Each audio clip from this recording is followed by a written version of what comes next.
Hey everyone, my name is Andrés Merlo, student at Universidad Internacional del Ecuador, and we are going to review some formats for managing corrective actions. First of all, we're going to view a defect. For example, regarding car assembly, we have different defects that could be presented during the assembly of the vehicle. For this, as an example, we have the gap that forms between the hood and the paint from the car. It has to be in a specific measure. If the gap exceeds that measure or is too short, we can identify it using a measuring device. Next, we're going to see what happens if the gap is big.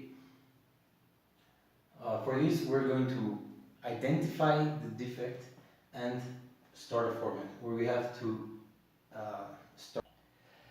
First, we're going to fill the format where we have to put in the date, process, which process was involved during the defect creation, who is reporting this defect, his charge, the requisite, maybe it's a norm procedure that has to be followed for the correct completion of the process. Then we're going to have to identify the type of nonconformity, if it's a real one or a potential one. This will help us to see if it actually happened, the defect actually happened, or it could happen in the future.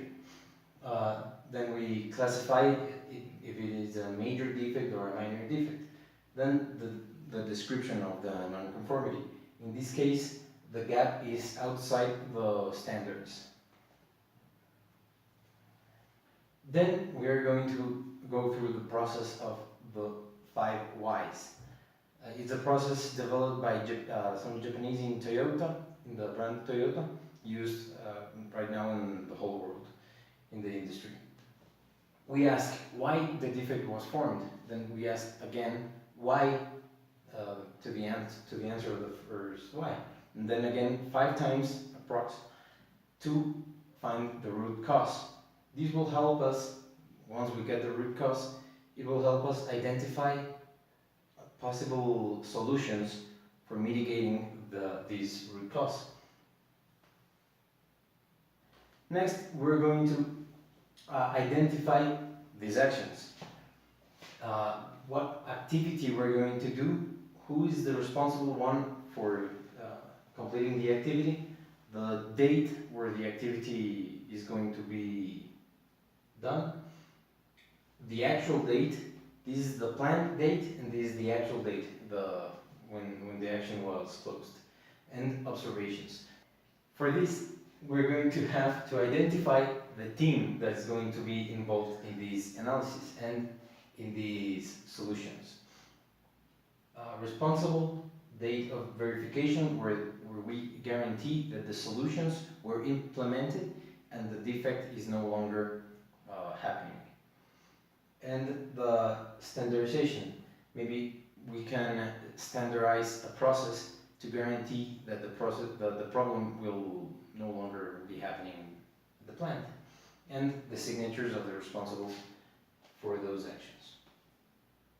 Next, we're going to see a different format. It's basically for the same purpose, but it's just a different way of developing the analysis.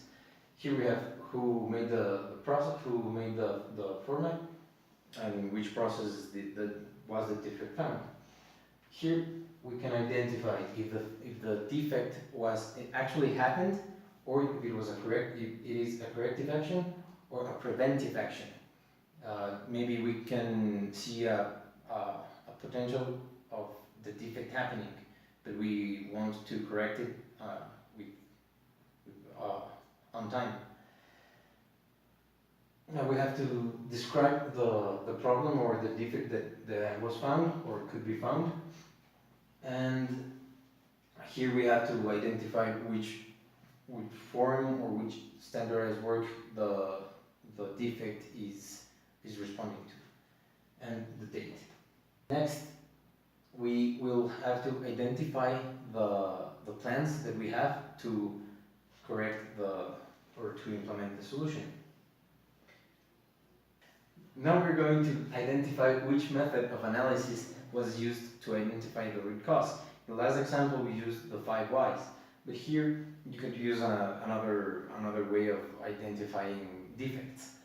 Once we identify this, we will list every action that we're going to implement in order to complete the solution of the defect, and the date that is settled for every action. Now we're going to see basically the end of the process, where we are going to evaluate if the non-conformity was mitigated, if the root cause was eliminated, and the responsibles for identifying this. Once we implement the solutions for the root cause, we're going to have to make a follow-up on those solutions to see that the problem is no longer existing or replicating itself. So basically these two formats are going to help us to identify and mitigate defects in a plant or in industry. I hope this was helpful. See you later.